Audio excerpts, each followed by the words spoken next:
I'm not rearranging my life for this. That's what my mother said when I told her about the surgery. Not asked, told. The doctor had scheduled it quickly. It wasn't optional. It wasn't cosmetic. It was necessary. And I would be under anesthesia for hours. I would need at least 2 days of rest afterward. I just need you to keep the twins, I said calmly. 2 days. That's it. My father didn't even look up from his phone. You chose to have kids, he said. You can't expect everyone else to adjust every time something comes up. Every time. As if this was a weekly inconvenience and not a medical procedure. The twins were on the floor nearby, building a crooked tower out of blocks. Every few seconds they'd look over and smile at their grandparents, proud of what they were making. My mother sighed. We're not running a daycare. We finally have our freedom back. Freedom. That word echoed longer than it should have. I stood there, letting the silence stretch, waiting for even a small shift in tone.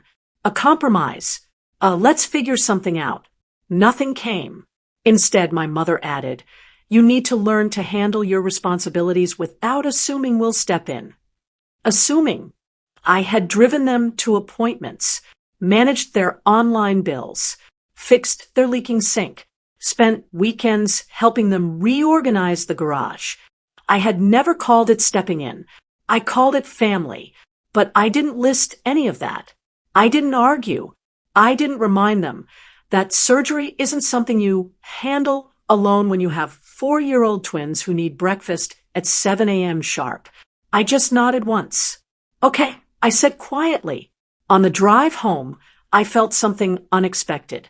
Not rage, not heartbreak, clarity. When people show you the limits of their support, believe them. That night, after putting the twins to bed, I made one call.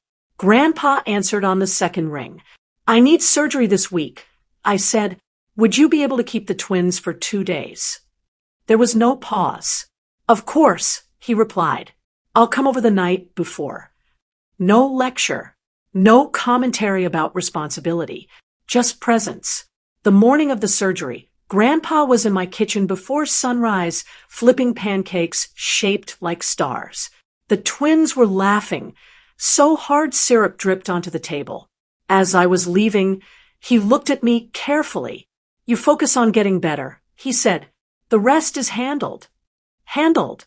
2 days later, when I woke up groggy and sore, my phone buzzed with pictures, the twins planting flowers in Grandpa's yard, proudly covered in dirt.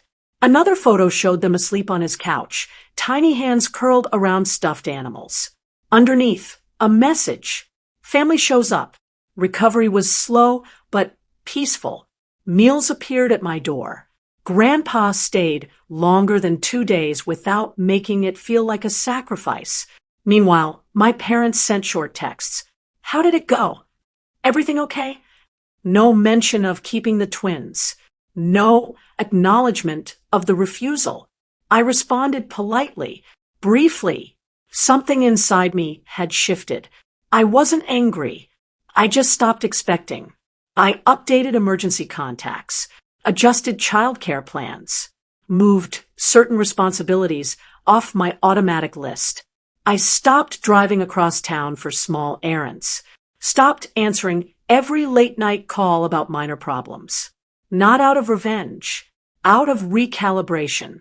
A month later, we all gathered at Grandpa's house for dinner. My mother smiled brightly across the table. She's so independent lately. Won't let anyone help. I met her eyes and returned the smile. Independent. That's what they were calling it. Grandpa set his fork down gently. She asked for help, he said calmly. During surgery. The room stilled. They refused. No anger. No raised voice. Just fact. My father shifted in his chair. It wasn't like that. It was exactly like that, Grandpa replied. And children remember who stands beside them. So do their parents. Silence wrapped around the table like a heavy curtain. For the first time, My parents weren't looking at me as if I had asked for too much. They were looking at themselves. I didn't defend my side. I didn't pile on details. I simply sipped my water and let the truth sit where it belonged. After dinner, my mother pulled me aside.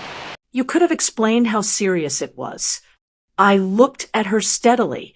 I did. She had no response to that. I didn't demand apologies. I didn't dramatize the moment. I just stopped offering what wasn't reciprocated.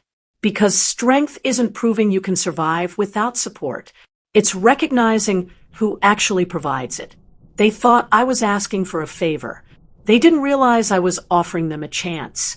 And they chose not to take it. The surgery went well. After dinner, my father approached me quietly. You should have told us it was serious. I met his eyes. I did. No anger. No sarcasm. Just truth. My mother's voice softened. We didn't think. I know. I replied gently. That's the point. They stood there, searching for something to fix.